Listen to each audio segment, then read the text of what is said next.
almost crucial. Okay, for Remnant sidestep. Limp is wise to it. Moving in. Hanskin does tank it, and now he can chase down and kill Piranha, who does have to dissimulate, but jukes him to the side. Limp will ping it and move forward. Kill. Nice rotation out of Hanskin. The more valuable one as well at that point, just as they're about to hit 6. Top in the meantime, Slardar is going to go down. Nico Baby will try and back away, but Skidder chases forward with him. Now Fada trying to get the trade on the Spartan. Can't do enough. Will just in time. Close call, but Purifying Flame, such a low cooldown. Fada's the one who gets the double kill. Biggest winner is, however, going to be Skidder, as he does get himself all that XP. Well, I say that. They did lose 2 heroes top as well. Yeah, it's definitely Skidder still. Skylark, he's dead. I think Lil's too late to come back to his lane now. There's not really anything you can do to help out. I think you being here now is just if Lina wants to go elsewhere. Like, someone has to sap XP. And Lil is just going to die. Fado on point with his Oracle. I'm actually loving the fact that Fado is picking up these heroes and starting playing them more, because obviously he's just recently moved across this role. This season he's moved to that 5 role, and we saw things like I think the Venomancer was one of his favorites, the Chikira as well. I think Oracle to the Arsenal was so good. You always, as a 5, want to have, I think it's almost key at this point, as if you're playing like a 5, or it can work if you have a 4 that does as well. You have one saved type hero you can always play very well. Whether it's Oracle, Wyvern, Shadow Demon, preferably 2. Oracle is definitely one of the more vicious ones, just because of the nature of purifying players with certain heroes, especially if you have someone like a the store in your draft. Skylark. Limp. He's in trouble. Nice sidestep, trying to move away, but now he just signed his own death warrant. He will go down. And Clockwork. Well, Hanskin needs to be careful, because he could die here as well. He'll back out just in time. Bottom tower is under attack. If Skylark had got 6 off that, though, it would have definitely been a kill. Cheeky little sniper on 33 scorer. Dire's middle tower. I think that was the boots. So he will be without that additional mana for a little bit. This rotation was good to bot by Nico Baby at least. Should land the tower. You're going to see the deny attempt, and Lich will get it. Sparta might get more than he was hoping for. There's 3 heroes to the side of aggressive mode here. Stun out to Nico Baby as well. He needs to get it, and he knows it. I think it's too late for a TP though, and he knows as well. Cut trees, trying to move away. Voice Spirit dies in the mid lane in the meantime, and now Nico Baby, there's no TP out attempt that can be made here. There's too many stuns. Middle tower is under attack. I actually love the way that aggressive mode are always ensuring they play away from Timber. You just don't want to be dealing with them right now, and the nature of the way that Alliance is rotating is enabling aggressive mode a lot, actually, right now. Obviously, the Voice Spirit is a big loss on the mid. Very good kill coming out from Alliance there to actually force out most of his mobility at that stage. Usually that's a hero that should be self-sustained and too mobile. I think maybe it's Piranha trying to kill Pugner a bit too much. That's the only reason you should really be dying, is you're the one baiting yourself into a kill, essentially. Keep in mind, like, the reason I'm saying this is Clockwork pre-6. Once Clockwork has 6, you can see situations in which Piranha could die, potentially, without being able to move away. But before that point, he should just have kind of free reign of his own destiny. There we go. 33 was finally able to push it. He's prepping this now, so the next wave comes in, gets evened out just beyond the tower, and then at the 10-minute mark, you can push him the catapult. So you get chip damage in now, and the idea is when you hit the 10-minute mark, you push him with that catapult, and you take the tower.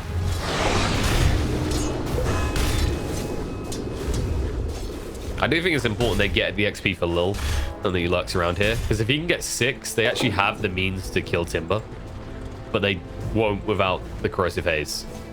Ever kill Timber. Piranha, yeah, he's going for the more aggressive build. Understandable. I don't think the Yules helps you that much in this game. You don't actually need it for anything necessarily, whereas the Orchid can actually get you a lot of kills on Pugner. Radiant's top tower is under Nico Baby attack. treads complete. They won't put a snipe at his Courier, but they do know he's there now. He's got the battle trance. He will activate it in time. Looking to heal up, going to chase forward on the Spartan. Won't change targets instead. He'll just try and bring Spartan down, but the Laguna saves the day, and Oracle way too late.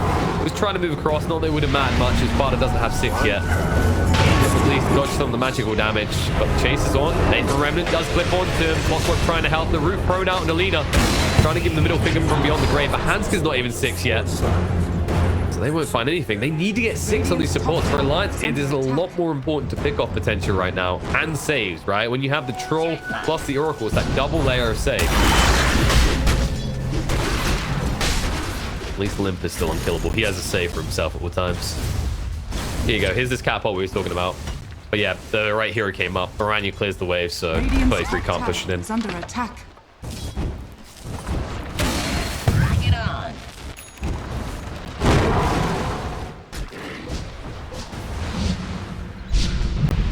And it looks like it's going to be the Diffu rush for Skinner.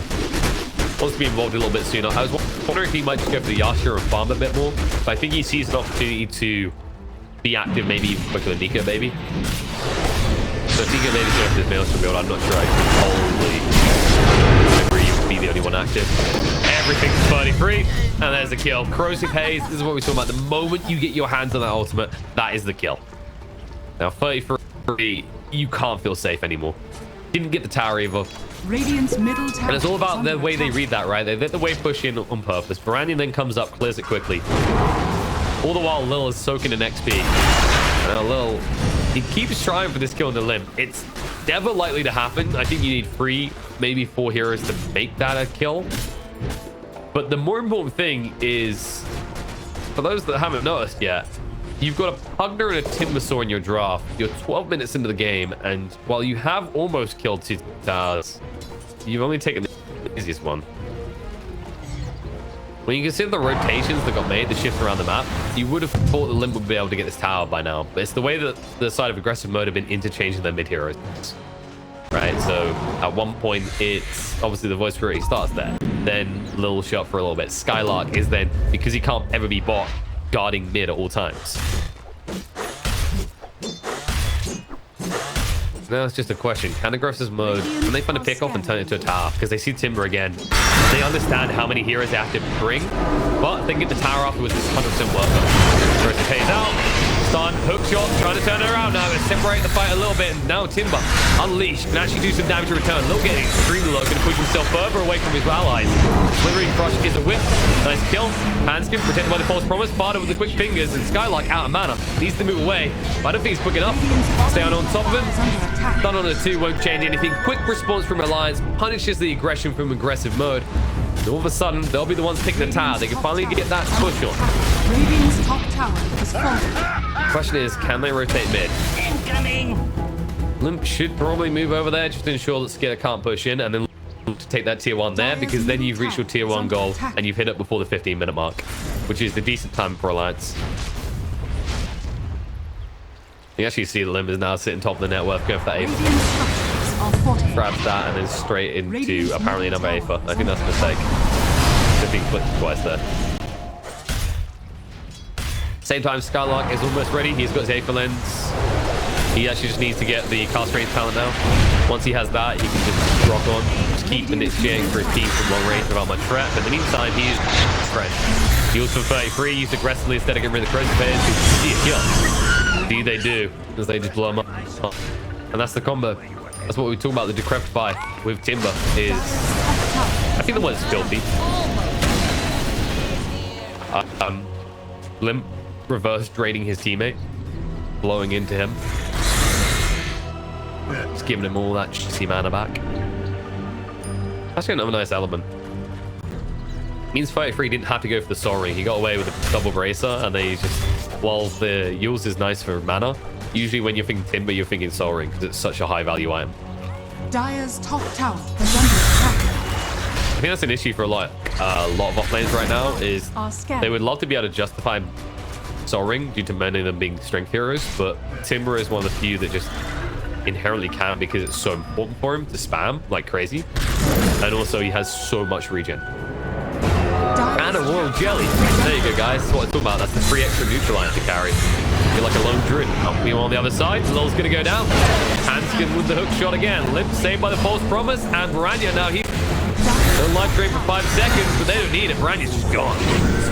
Spartan does make it out, but barely. Hanskin almost had it with the Cox, but aggressive mode, they are hemorrhaging heroes. And Skidder, he's going to have to make this pick justified soon, as he has the Diffu coming out.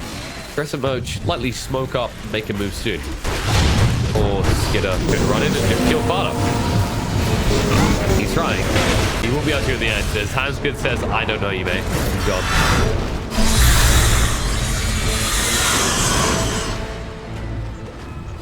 Just timber things. Keeping up that frustration for the side of aggressive mode. You just want to be in their face, forcing them to look at you. Because while they're doing that, Nico Baby would just bot. You're some creeps. Tap at the tower. Radiant's top tower is under attack. I like that he's actually holding both these neutral items as well. So this is your farming item. This is your fighting item. The moment you think you're going to get into a fight, just switch over to the banks and you're good to go.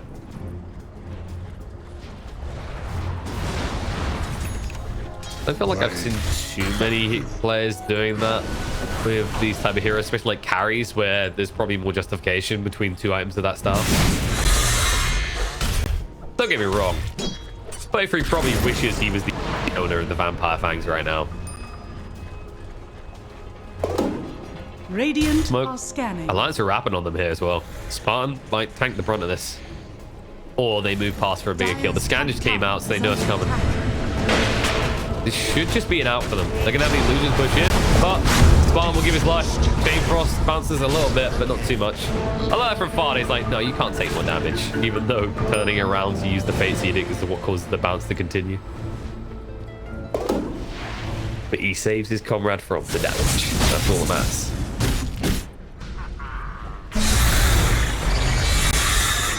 Oh, nice. Dire's top Very tower free getting close is now, under actually. attack. And he's got the Essence Ring coming as well. Valkyrie should be unkillable at this stage. Even when you've got the Hood of Defiance or Skidder, I don't think you're ready to fight. This is the kind of rough part. I think Agression mode have missed that timing, and you can already see it in the 5k net worth lead build for Alliance, and they're the ones always on the hunt. You just have to dodge them all times now. Dire's Like the only time you kill them is if you find a pick off like Troll way away from the tower alone.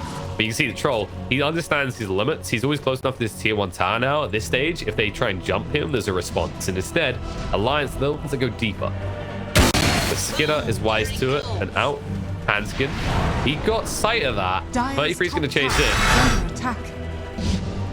And they decide against it. It's too deep. They actually just need to get the creep wave to start pushing in.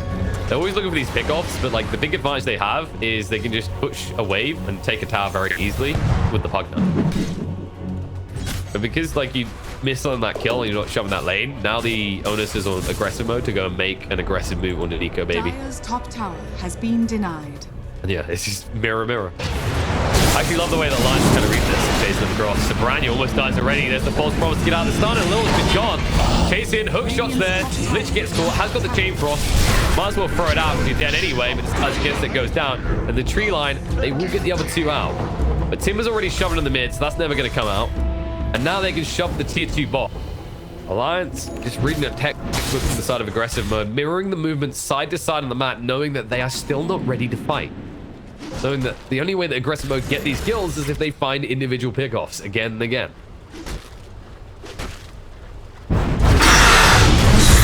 Radiant's bottom tower Yeah, is under attack. it's just your health versus my mana. Courtesy of the Diffusal Blade. They almost have the Orchids. 33 needs to start showing something back. Let's just bring up though, he's not taking any chances. Reinforcements coming in, the backstab from behind, they've caught out the leader. That was meant to be the source of their damage, and all of a sudden 33 doesn't care anymore, and all the side of A mode need to get out of here before they become a pain in the ass. Nice kill on a turn around opportunity, and they strike straight away. I think Alliance got a little bit split there. It's that overconfidence, right? I'm a Pugner, I can lead the charge. I have the Decrepit Fire, I want to open up. But the reality is, like, you're playing around hookshot, I'd say, for Alliance. It's always about hookshot. Like, that is your source. That is your in. If you find a kill before using it, it's great, and then use it for a follow-up kill. If not, don't do it. And the thing is, he had hookshot, or I think it was maybe just coming off cooldown from an early usage. But they were looking in the wrong place.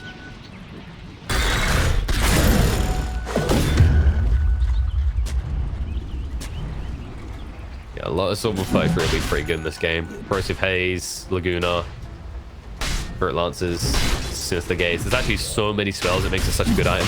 It's mainly for the Corrosive Haze debuff, but it gives so much value elsewhere.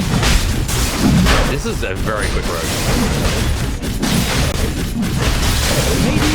It's always interesting to see what different troll players do. I see a kind of more even split between further stats and whirling axes damage. The whirling axes are really good for farming speed, but if you're Maelstrom build, you're always further stats. You just don't need the extra damage coming out of the axes at that point.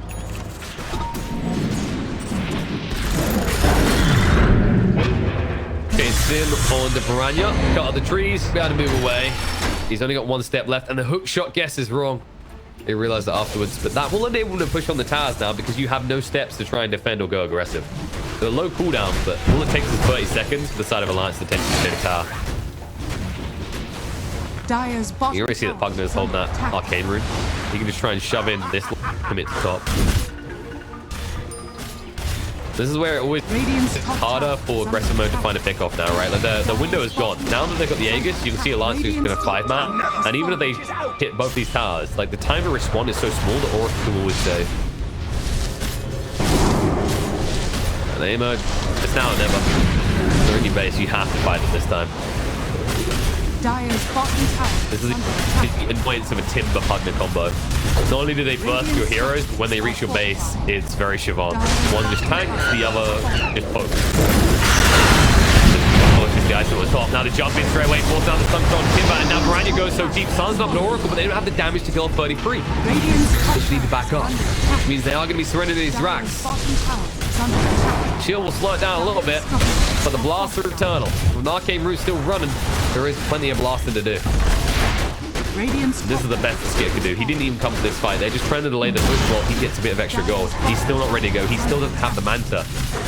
He might just see the side of Alliance converge towards the mid lane next because the creep wave pushing him right now. 33, you already see staying in range, so you can just try and actually grab them. Does get stunned on the attempt to retreat, but he's protected. Lil? That 4-star. Okay, he did not expect that much burst damage. He actually would have died to the retract if it wasn't for the 4-star that he's built. He's counting his lucky stars. He went 4-star over Blink this game.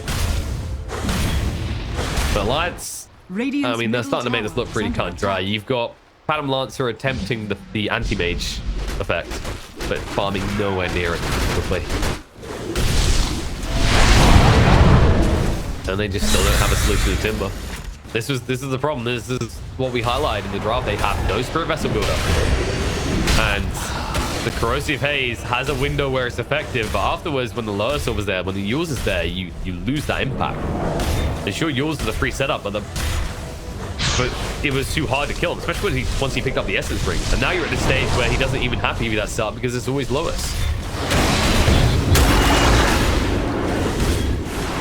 That's just a question of how much time can Lich buy you with this frost armor. Like, will the shields actually protect the towers long enough? Probably not. You already see the A mode.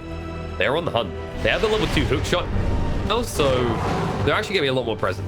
45-second cooldown is actually insane for this ability. Once you reach level 3, it gets out of control.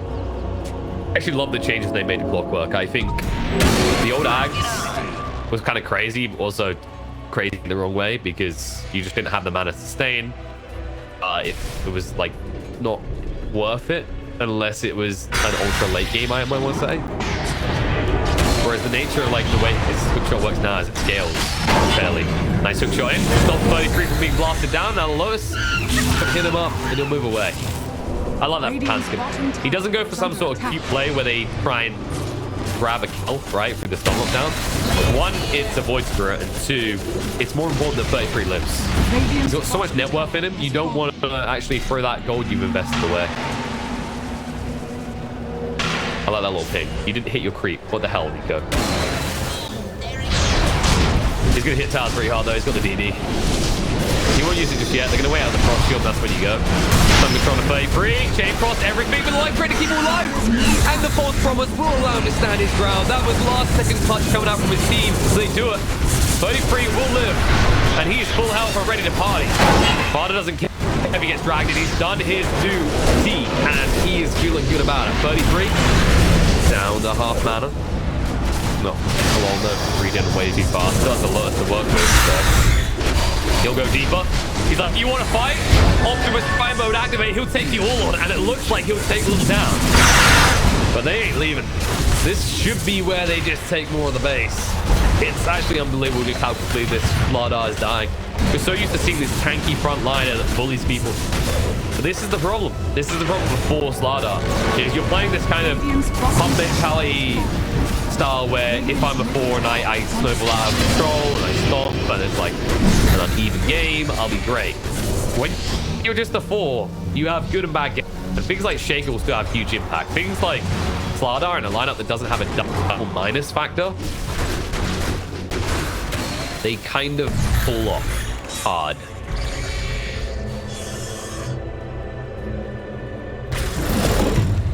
You can just see Alliance, they go, we got money to spend. We killed a few people. It's time for tier 3 items. Let's go grab some. Quicken and Dumb will be pretty good. Probably give it over to the Pugner.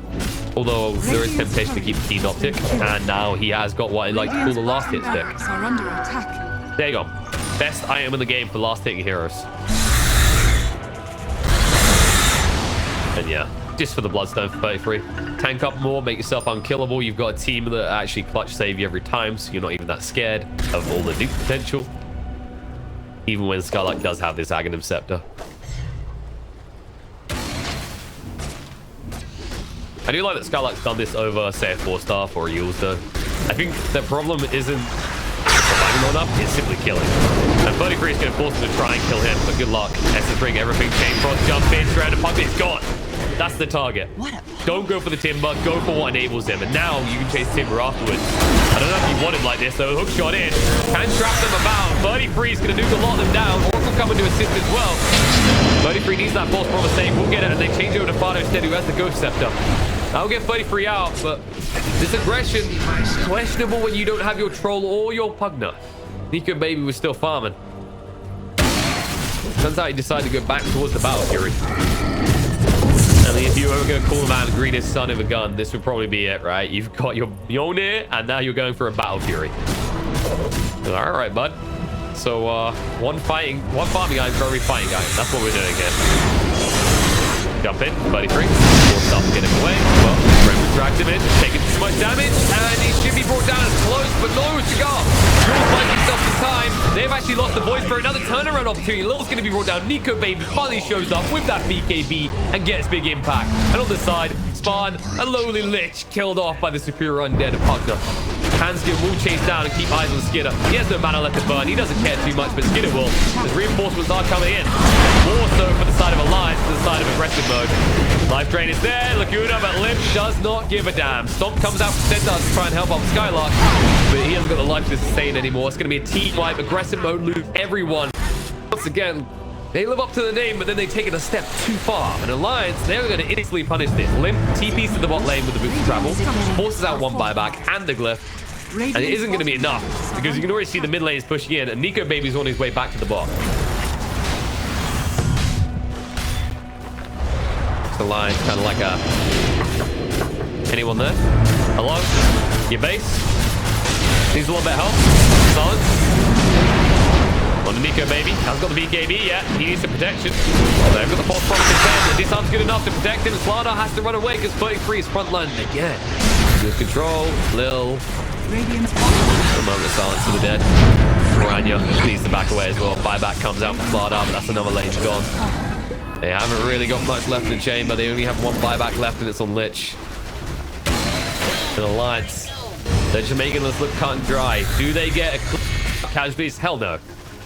But they make sure that every life taken claims 2 in return. Now they can just back off towards the road bit, take their frustrations out, the 4-man trying to sell cheese, and then move forward towards the final lane. The pressure is now on the side of aggressive mode to make a move outside their base and actually try and combat this. But you can see Alliance, they always keep this pressure up on the waves, so they know exactly what aggressive mode are doing. They're either defending their base or they're out trying to make a play.